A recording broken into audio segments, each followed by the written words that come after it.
Next topic is parliament. In the example of the office memorandum, do you remember the role of the parliament?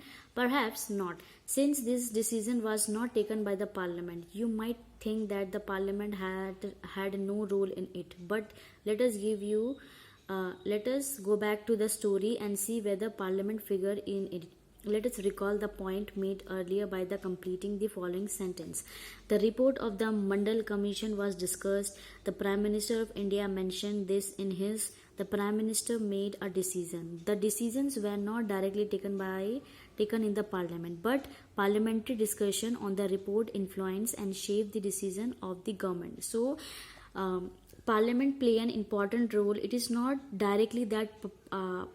Parliament help in making any decision, but parliament plays an important role so that these decisions are influenced and shaped in a better way.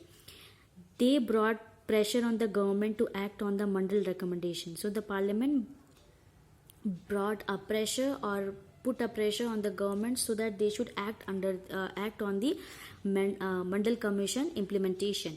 If the parliament was not in favor of this decision, the government could not have gone ahead with it. Can you guess why? Recall what you have read about the parliament in the earlier class and try to imagine what the parliament could have done if it did not approve of the cabinet decision.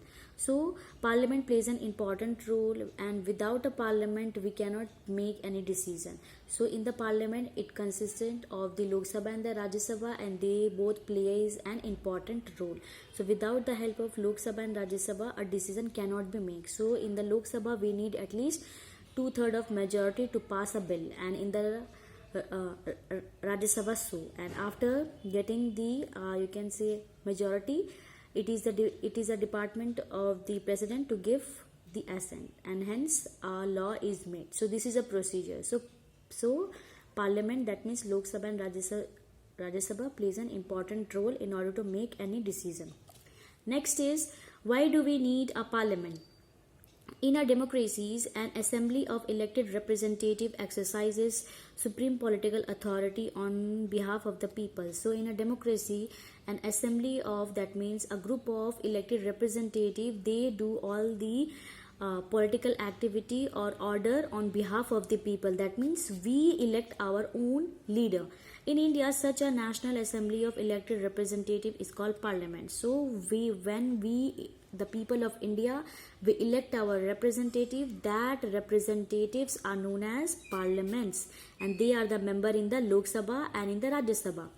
At the state level, this is called legislature or legislative assembly. So at the national level, they are called parliament or the Lok Sabha or the Rajya Sabha, and at the state level, this is called legislature or legislative assembly. The name may vary in different countries, but such as assembly exists in every democracy. So in whichever country democracy prevails, these institutions are formed. It exercises political authority on behalf of the people in many ways. Let us discuss first.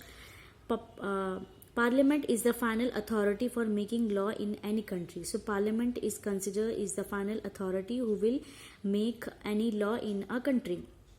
This task of law making or legislation is so crucial that these assemblies are called legislatures. So the law making process or legislation is very crucial that these assemblies are called the legislatures itself. Parliament all over the world can make new laws, change existing laws, or abolish existing laws and make new one in their place. So it is a duty of the parliament all over the country who have a democracy in their country. They will make new law, change the existing law if it is not at all according to the needs and requirement of the people, or abolish the existing law which are not at all accepted by the people and make new one in their place. So this is the role of a parliament. Second, parliament all over the world exercise some control over those who run the government. So parliament all over the world, they make certain rules and regulations so that they can run their government properly. In some countries like India, this control is direct and full. So in our country, the control of the parliament is direct and full. Those who run the government can take decision only so long as they enjoy support of the parliament. So if they have the support of the parliament, that means they have the support in the Lok Sabha and the Rajya Sabha, they can make any rules and regulation. Parliament can control all the money that government have. So the parliament itself control all the money that government have.